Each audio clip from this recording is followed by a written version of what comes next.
everyone. Welcome back to Daily English with Hope, a place where you can relax, listen, and improve your English naturally through real conversations. I'm Hope. And I'm Adam. So, Adam, something strange happened to me the other day. Oh? Do tell. I was talking to an acquaintance and they said, "I love how you're always so direct. It's so unusual." Okay, I see the problem. It sounds like a compliment, but it feels like not a compliment. Exactly. I just stood there and said, "Thanks," but I felt weird about it all day. That's a backhanded compliment, a polite insult. Right. And it got me thinking, what do you say in that moment? It's such a tricky situation. It is, because if you get angry, you look too sensitive. But if you say nothing, you feel like you've just accepted an insult. I think we should talk about this. So, let's define it. A polite insult is a comment that has a negative meaning, but it's wrapped in polite language. Yeah, like, "You're so brave for wearing that outfit." On the surface, it's about bravery. Underneath, it's saying your outfit is weird. Exactly. You have to read between the lines to understand the real message. And that's why it's so hard to respond. Your brain is trying to process two different messages at once. So what are the options? My first instinct is just to ignore it. Just brush off the comment and change the subject. I think that's a totally valid strategy. If it's a stranger or someone you don't need to have a deep relationship with, just let it go. Not worth the energy. Right.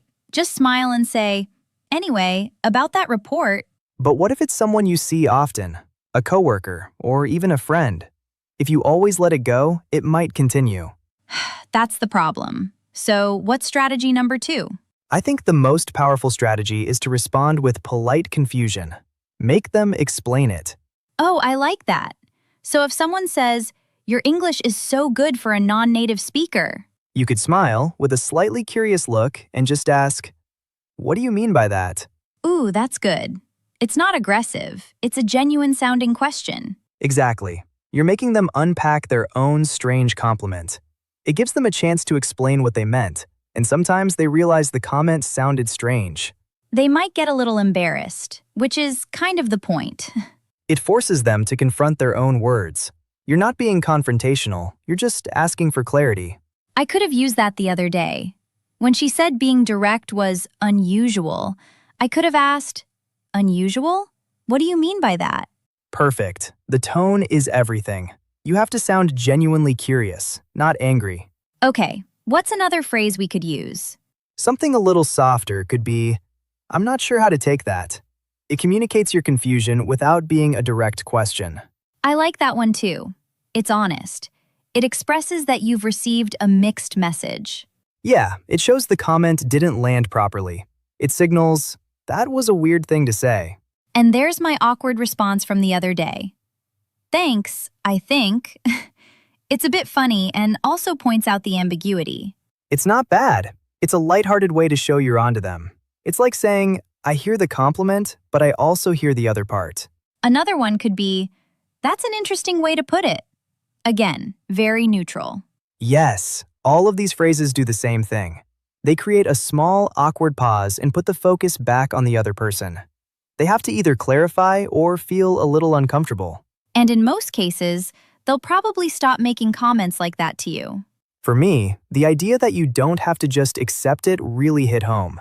You have options that aren't just get angry or say nothing.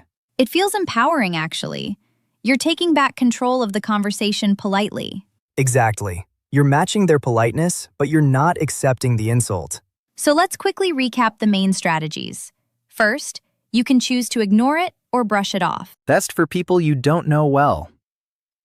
Second, you can question it with genuine curiosity. This is the most powerful one. That's our, "What do you mean by that?" And third, you can express your confusion or acknowledge the awkwardness. Like saying, "I'm not sure how to take that," or "Thanks, I think." I think the key thing, the final takeaway, is choosing the right tool for the situation. But the most important thing is to remember you have tools. And the most useful tool is a simple, calm question. It solves so many problems. I feel so much more prepared now. Next time someone gives me a compliment like that, I won't be thinking about it all day. You'll be ready with a calm, curious question. I will. What an interesting thing to say. What do you mean by that? Perfect. That feels like a great place to stop for today. I agree. It's a simple idea, but it really works. Well, if you enjoyed spending a little time with us today, we'd love to have you back for another conversation. And if you know someone who's learning English, feel free to share this episode with them. Take care. Bye, everyone.